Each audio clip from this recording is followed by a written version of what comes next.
time to have sex. And when we did schedule a time to have sex, we didn't because we were so dry and delicious. It was so frustrating. And we spent the entire weekend together, but nothing happened because, yeah. Oh my god, is this like lesbian deathbed? Yeah, guys, like lesbian deathbed might actually be alive. Actually might be going through it right now. Yeah. What a question.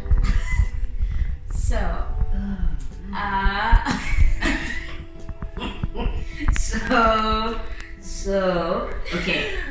Intimacy. It's a big topic in our relationship. I don't know if you're familiar with lesbian bed death. It's a real thing. But you know what the thing is though, it's also just difficult because we don't have our own space. Okay. So we might definitely be better. But now it's awkward. So now like every time when I'm like, oh baby, let's book away somewhere, now everybody knows we're gonna go have sex because obviously you can't have sex in your own mama's house, that's fucking weird, So I don't know, guys. It's at the moment it's quite laid back. Let's call it that. It's quite laid back. It's too late. But yeah, beforehand it's always been really great. She used to be a pillow princess. It was so funny. Like she what would like tops and bottoms, like the same concept. Yeah. So this girl just like, oh my god, I'm gonna lay in bed and like And so she clearly gained some experience after we broke up, and it's been a party ever since. The pillow princess turned into dominance.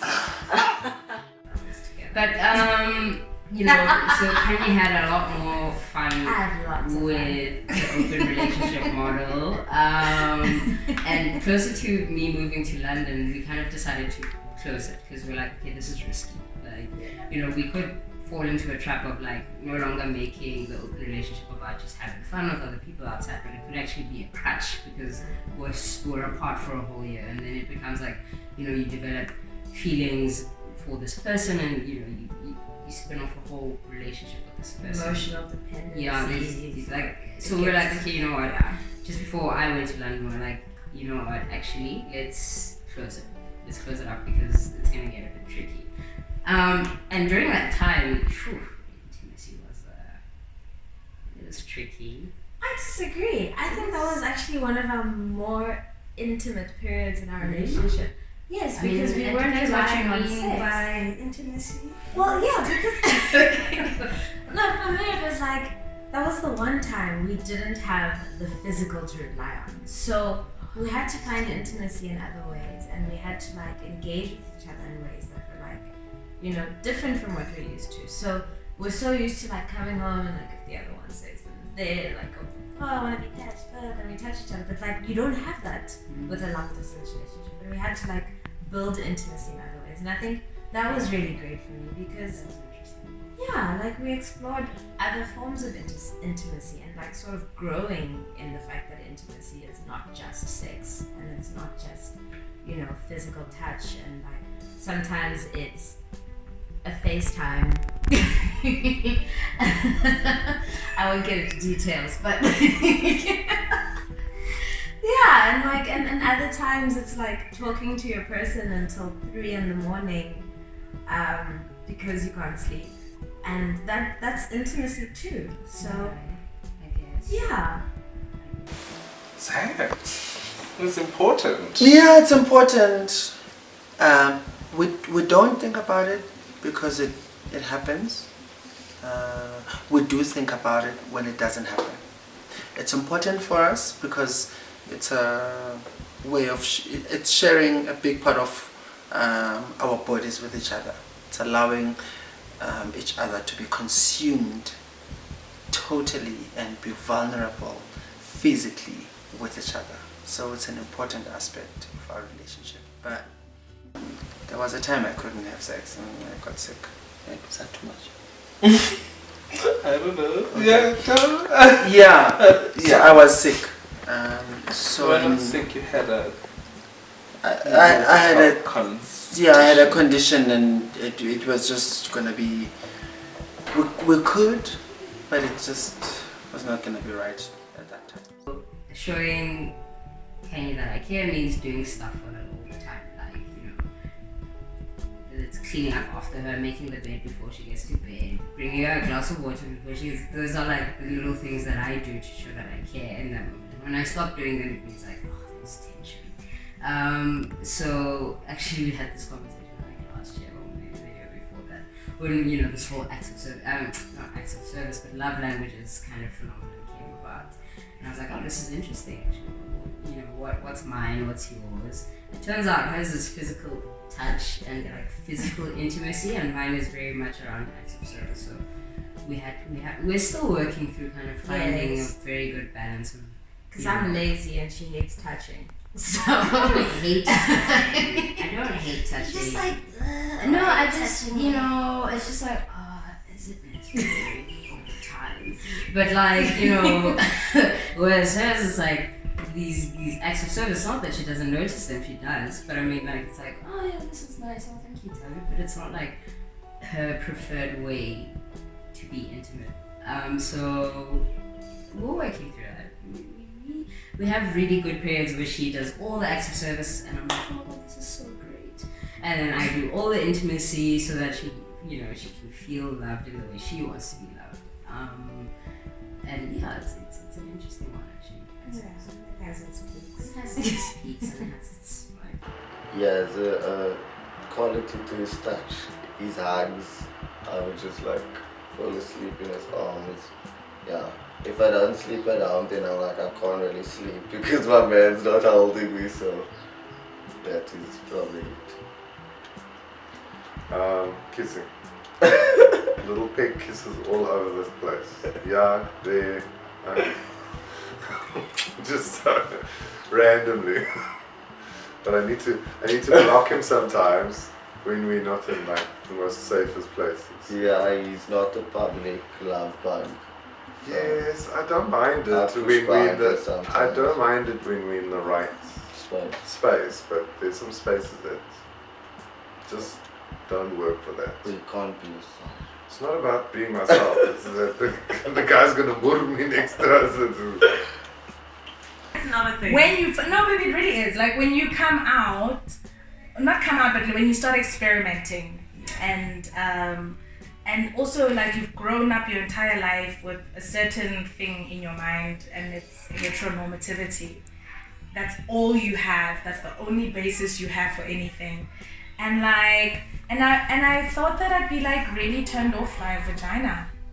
Like I was always like, I know it's weird, right? Like but like you like women, but you think that you'd be turned off by a vagina? That's so strange. But like when I was younger and when I was still trying to figure myself out and stuff, I would be okay with the concept of sleeping with a woman, but I would not want to do anything to the female body. It's weird. But there's an actual thing, like that's something that people actually do. It's very strange. And there's some people who prefer that. Okay, cool. I thought I preferred it at the time. And for the level I was at, where I was, you know, growing and learning and all that stuff, I guess it made sense. But like to the point where someone once said to me, do me, and I was just like, what you want me to do? Like, what are you? I'm so confused right now. Okay, I'm going home now. And then you just kind of like grow and you just realize that Mama got the groove back.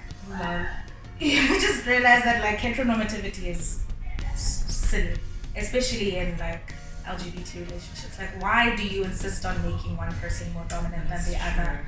Why should one person be poking your why should, you know, no, it's unnecessary. So that's what happened. We did have a lot of fun relearning one another. Our relationship, I think the fact that there was like long distance, the base, the foundation was not sex. Yeah. It was the connection that we have. So for us, I think like the anticipation to that first time, which was like 4 months, 3 months later. yeah. We only had sex for the first time after 3 months. So that was an interesting time. But no, it doesn't play a big role. It happens when it happens. And obviously after being away and after some time of not having it. But it's not something we consciously say we need to have sex every day. Yeah. It's not our thing. When it happens, it happens. But obviously we're young, so we do have it as much as we need to have it. It's not like a once in 4 months. No. Like very much healthy. Yeah, we're very healthy. Very even if work keeps us busy, still like you need to get what's yours. You kind of like, you go through these like peaks of super intimacy where you're like, that's all you guys want to do, like, all the fucking time. And then like, as Penny alluded to many times, I tend to get very distracted by work, by like, I have like this thing where if I have a new topic I obsess over. So like, let's say now we're talking about moving out and moving closer to like, say, what is it, north? Whatever. Close to like, because I'm moving jobs. So, we're thinking about moving, and now that's my new topic of obsession. I'm like, oh my god, what apartments are available, how do we pay for them? So I start getting like really lost in the detail of all of this, and this really affects me not having time for anything else apart from that, because then I'll come home and that's what I want to do. I'm like, oh my god, it's research apartments. Like you'd be 5 to 6 your time, and I'll be like, that 2-bedroom. Just like, wow. So so it takes a little bit of reminding from Kanye a lot, but to kind of bring me back to like intimacy. Like, yeah, this is great, we're friends and we're getting along and things are cool, but like we need to have sex. And I'm like, oh shit, oh my god, sex, you're right. And then we start like trying various ways to kind of get into it with each other. Thursday. Yeah. Thursday. I worked home late. So I get home early and I'm like, you know what? Today is gonna have sex. Today's the day. So I send her a message, like a risky message. She's like, hey. And then she's like, ooh, okay, like let's talk about this around 6 o'clock. And I'm like, okay, let's talk around 6 o'clock. 6 o'clock comes. This bitch, I'm working. This bitch calls me. She's like, Saz, 8 o'clock. I was working. Now I'm pissed. I'm like, wow. I sit myself up. Here I am in undies. Nothing. Then on top of that, she doesn't tell me that I have to cook tonight because she took the dinner from the night before. She took it for lunch, and I'm like, Tubby, when are we gonna have leftovers tonight? And she's like, oh yeah, I took it for lunch, I forgot. So now I'm cooking, now I'm chopping things. My mind is very far from sex. I'm pissed. That's what happens. That's a day in the life of this relationship where I put myself out there. I'm in my undies, my good undies, and then this one is either at work or she's thinking about something that can't wait. Yes, that's our sex life. To your question, intimacy is very important. And I think it's actually been a very deliberate topic because we're planning on getting married next year, and a lot of what we've been talking about is like we really need to fix this intimacy. I need to fix like my routine of intimacy, like making it front and center of our relationship and not just relying on us being friends and having a good vibe between us to kind of get us through, because intimacy is important. Like we really need to have sex more often, and it's come to a point where we've started talking about like maybe we need to like schedule maybe 3 times a week or something. Where it's like We tried. we didn't actually try. Well, we said talked we were about like, it, we didn't okay, try it. every Monday, Wednesday. But if it needs to get to that, it needs to get to that because I think it'll be a very important thing for us to go into our marriage having kind of sorted out and gotten a really good, no, I don't want to say schedule, really good routine. No, Maybe routine is the wrong word, but a really good way of getting around to intimacy. Yeah. So it's work in progress. Intimacy is definitely work in progress, constant work in progress. Check in a few months. Like, you need to talk about sex. Everything about sex.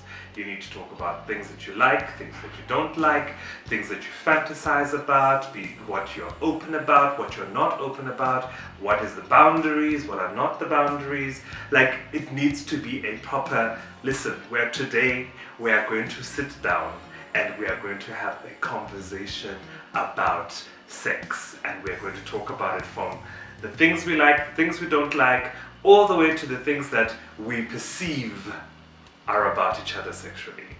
And we're going to come up with what works for the two of us. And also a relationship, preconceived ideas, all of them. Because what worked for you in your previous relationship is not gonna work for you now. But I don't think so, babe. I don't think it's about leave it at the door. I think it's bring it in, but let's have the conversation and say, no, this is what. I'm leave it at the door because the clouds are judging. Where you kind of like, no, but in my previous relationship, this is what we did. That's not what you do, but in my head, I think that's what would happen.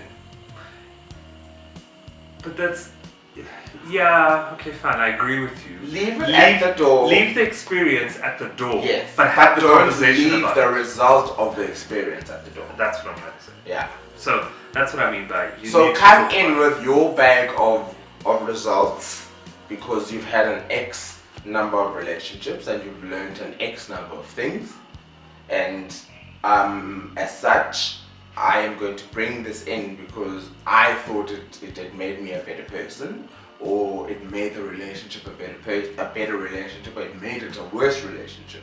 So you kind of know what works and what doesn't because you've got that perspective in your head where you're like, okay, in the past 2 relationships that have ended, this is what has happened, and it has happened because I did A, B, and C. Right. So for A, B, and C not to happen, for A, B, and C to happen, I need to do D and F.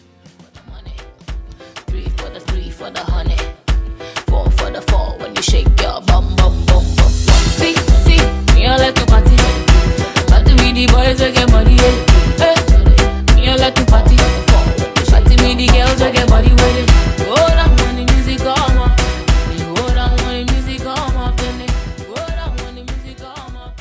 So, it was that girl that you were talking to earlier. What girl? Who kissed you on your lips. Kiss me on my lips. You gotta be mistaken for someone else. Right? Okay, maybe it was the cheek, but I mean, like, come on, I see it right here. I see the lip gloss. What? Like, how do we know that's not yours? I don't wear cheap lip gloss. Show tonight, I hit all the notes that I know you like. You know I'm. Can you turn the volume up a little bit? Thank you. You had a lot. I've learned to forgive and let go of certain things. I'm not saying everything, but I've learned to forgive. The fact that you don't break up with me but stay. Yes, doesn't mean forgiveness because it does. I didn't say I forget. I just said that I forgive. If I didn't forgive you, we would not be here. And keep the files when necessary. Yes, you should always have your files in order. And like I said forgive, I never said forgive. So I've changed that about myself. I'm of the belief that if one is not showing up to the party and they're not what you want, you should walk. But yeah, so I'm not what you want. You know what I mean. Wow. So I don't know, yeah. So I think I haven't changed much except that I'm learning. It's like a process. I'm learning to see the world in a different perspective. And that I'm not always right, but I'm always right. So scary actually. Yeah. So we are very strict. Very strict. Yeah, we're very strict. I'm unable to. I don't share. Yeah, I was gonna say sharing. It doesn't work. I don't share. It's like I think we have this joke where we say that if you were to find someone and he's leaving, it's like I'm in that relationship. I'm not going anywhere. I will find whoever you are talking to. I will talk to them, say, you know what, like he's our person. You can come move in, we can take turns cooking, we'll have an arrangement, but I'm not going anywhere. If you say you don't love me, it's fine. I'll love for the both of us. Yeah. And we still sleep on the same bed. The other person will sleep on the other side. Yeah. That's just the rule. But yeah. Very strictly monogamous. Yeah, so we're not even gonna entertain like people saying they wanna. Actually, one of his friends, when he started talking with them, so it's like we met on social media. So the guy eventually is just like, wait, so what is your plan? Like, yeah, he was expecting him to say that we want to have a threesome with him because that's been his experience with gay couples. And it's like, no. We know the guy. Yeah. Quite fun. I'm gonna call it infidelity. He's gonna have like a different view of that. For some odd reason, I believe in what is infidelity is very different. He believes it's more an emotional thing, and I think it's everything. Whether it's talking to other people, sending suggestive photos, that sort of thing. And yeah, it's been difficult, or was difficult. And the sad thing about that is like once the trust is like broken, it's very difficult to come back from that. And yeah, so that's I think the biggest challenge, because then when someone disappears and they're not picking up their phone, so they don't have an excuse or cannot account for their time and that sort of thing, for me it always then becomes a problem. It goes back to the past and the history. So I think that's from my side. Just to clarify, there was no affairs. There were just mistakes that were made in communication. No violence. Same. No, I'm not making excuses. I'm just saying, lest it gets lost in translation, there might be it wasn't that. Yeah, it is. It's the same. Well, no, same thing. Look, I'm not disputing there were issues initially, and I've had to forgive something similar things as well, where I felt he had made connections with people that was tethering on emotional cheating.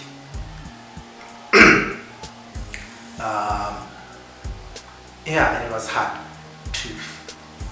I felt certain emotional boundaries should not be crossed, and more so when you feel like what you're doing is normal, but never take yourself as a hypothetical bystander and look at how you interact with someone and think a third party seeing you with that person would not think there's an emotional connection, or there's a connection of sorts that would make your partner comfortable. But I think having been forgiven, it was easier to forgive as well. But I think also commitment is a decision. Once you make a decision to stay with someone, you start fixing your own little mess ups, and you say, I cannot go beyond these boundaries. And it was a lesson for me, and because he's what I wanted, I had to make those changes and be acutely aware that even when you send a text to someone, make sure that it could not be read as something that it's not, because it could create problems. So with commitment and growth, you become aware. And I think for me, that process taught me awareness, that you don't have to be naked with someone to cheat. kiss someone else to cheat. Just certain interactions that tantamount to cheating. On my side, it wasn't motivated by sex. Like me cheating on you with other people wasn't, like sex wasn't motivation. It was just random childish stuff. And the thing is, like, our relationship is not based on sex. You know, like we've grown so much, like, and like we are completely cool just being in the same space, like naked and just like chilling.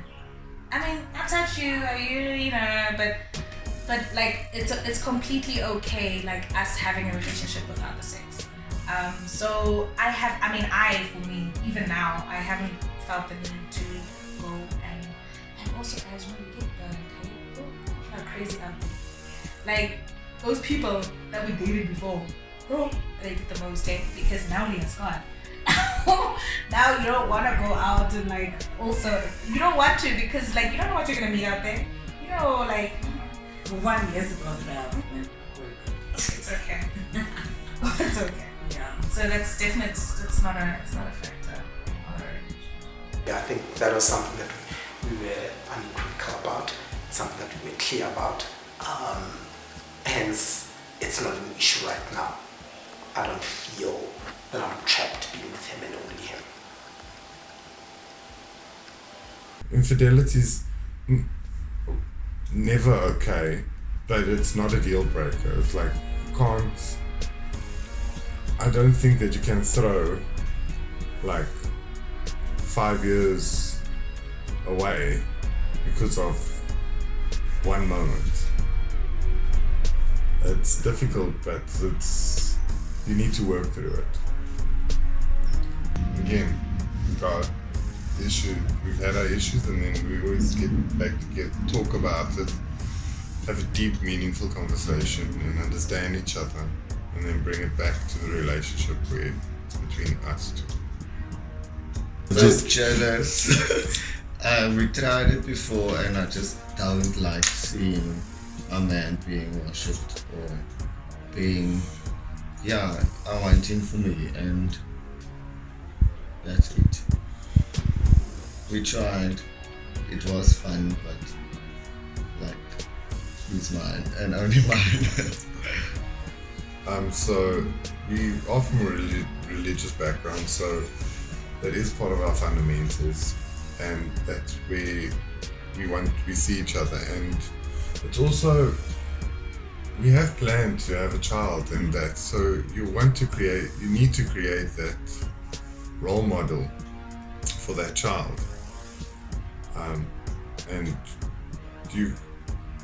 so you have to be the best you that you can be, and that's, in our understanding, is monogamy. So don't want to be Jacob Zuma. Yeah, you know what? There's a lot of things we all want, as Sia eloquently put it.